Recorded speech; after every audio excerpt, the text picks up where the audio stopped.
Et bienvenue dans Bourse et Valeurs en direct du 8e Forum Lyon Pôle Bourse. C'est la fin de cette journée et on va conclure cette journée en présence de Frédéric Miribel, le délégué général de Lyon Place Financière. Bonsoir. Bonsoir Jean-Pierre. Merci d'avoir accepté notre invitation. Alors quel premier bilan peut-on faire de cette journée, de ce Forum Lyon Pôle Bourse ?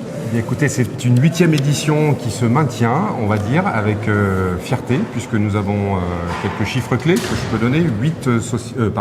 20 sociétés cotées qui sont venues faire des rendez-vous toute la journée, entre 9h et 17h, c'est même pas encore terminé.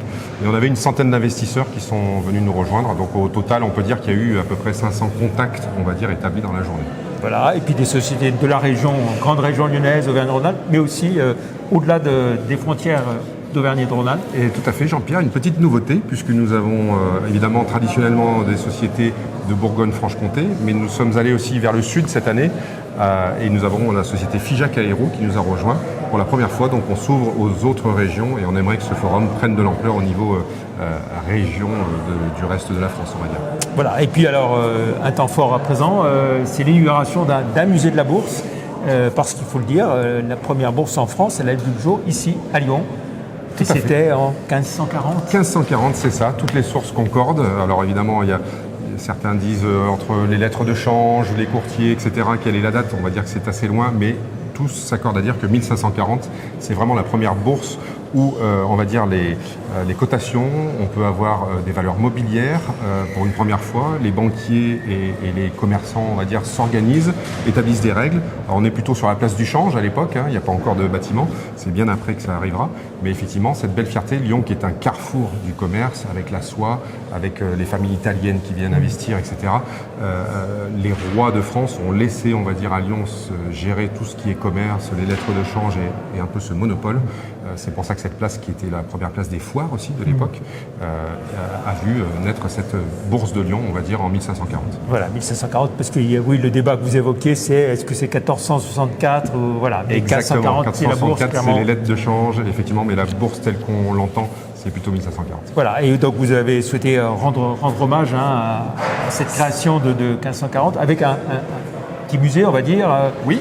Un espace bourse, on va dire, un musée. Dans le salon, des agents de change, voilà. Effectivement, là où se retrouvaient les agents de change. À la belle époque, il y en avait 9 à Lyon quand il y en avait 60 à Paris dans les années 80.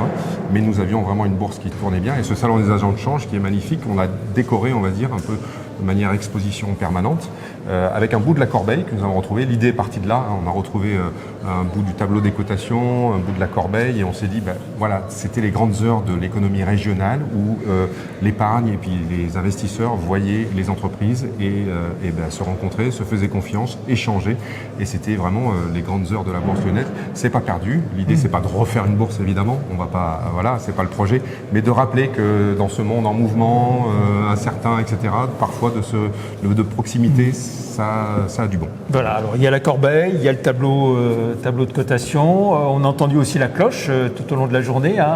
Oui, une belle fierté. Entre deux passages de rendez-vous, voilà. Tout à fait, de sonner la cloche qui est toujours là, effectivement, entre chaque rendez-vous. Et puis, alors il y a un livre d'or, il y a une fresque historique avec toutes les dates. Voilà, on a fait une vitrophanie sur les vitres du Salon des agents de change qui retrace toute l'histoire de la bourse lyonnaise, alors en France au début, puis après lyonnaise, évidemment. Et ça, on s'est aperçu que ça a même éclairé la pièce. Donc cette pièce sera utilisée pour des événements. Vous savez que la Chambre de commerce et le groupe 1862 accueillent beaucoup d'événements. C'est un lieu d'événementiel. Donc c'est plutôt à cette destination, tous les gens qui seront de passage dans le palais, ceux qui y travaillent, ou demain même on peut organiser des visites pour des étudiants ou autres. C'est une vocation aussi un petit peu d'apprendre. On a beaucoup de formations dans la finance à Lyon. On pourrait très bien inviter les étudiants à reconnaître un petit peu ce qui s'est passé. On n'est pas n'importe où ici, on est dans une place qui a beaucoup compté et qui compte encore aujourd'hui, évidemment. Un mot sur les grands rendez-vous de Lyon Place Financière cet automne. Alors déjà aujourd'hui, il y avait donc les investisseurs et puis il y avait aussi les rendez-vous avec les particuliers, les investisseurs individuels. Tout à fait. Une nouveauté, le super mardi de la bourse. Vous connaissez les mardis de la bourse chaque mois, premier mardi de chaque mois, où une société cotée vient se présenter. Et bien pour cette fois, on avait 20 investisseurs sous la main, j'ai envie de dire. On les a invités à venir et il y en a 7 d'entre eux qui sont venus pitcher pendant une vingtaine de minutes devant quelques dizaines d'investisseurs individuels, effectivement. Et c'est une première qui est en train de se terminer maintenant et qui sera certainement reconduite. Comme ça, on a les deux types d'investisseurs dans un même lieu et c'est encore effectivement une nouveauté de cette année. Voilà, et puis alors dans les rendez-vous de cet automne pour l'Union Place Financière, le rendez-vous de la finance responsable. Oui, alors avant ça, Jean-Pierre, on a le 17 octobre la FinTech, le forum FinTech, c'est ça, donc ça c'est très très bientôt au Stade du Loup, le 17 octobre. Et le 1er décembre, nous avons effectivement le forum de la finance responsable au Musée des Confluences. Ce sont nos 2 grands forums. Et entre les 2, on a la victoire des autodidactes, dont on est fier aussi, qui se tiendra ici le 17 novembre. Voilà, donc il y a quelques grandes dates, mais évidemment, il y a plein de petits événements qui ponctuent cette fin d'année. Voilà, automne bien rempli donc pour l'Union Place Financière et l'Union Pôle Bourse. Exactement. Merci beaucoup, Frédéric Meribel, d'être venu. Et puis, donc, si on veut visiter ce musée, c'est possible. On va inaugurer. Allons-y. Voilà. Merci, bonne soirée. Fin de ces émissions Bourse et Valeurs en direct du Forum Lyon Pôle Bourse. Merci, au revoir.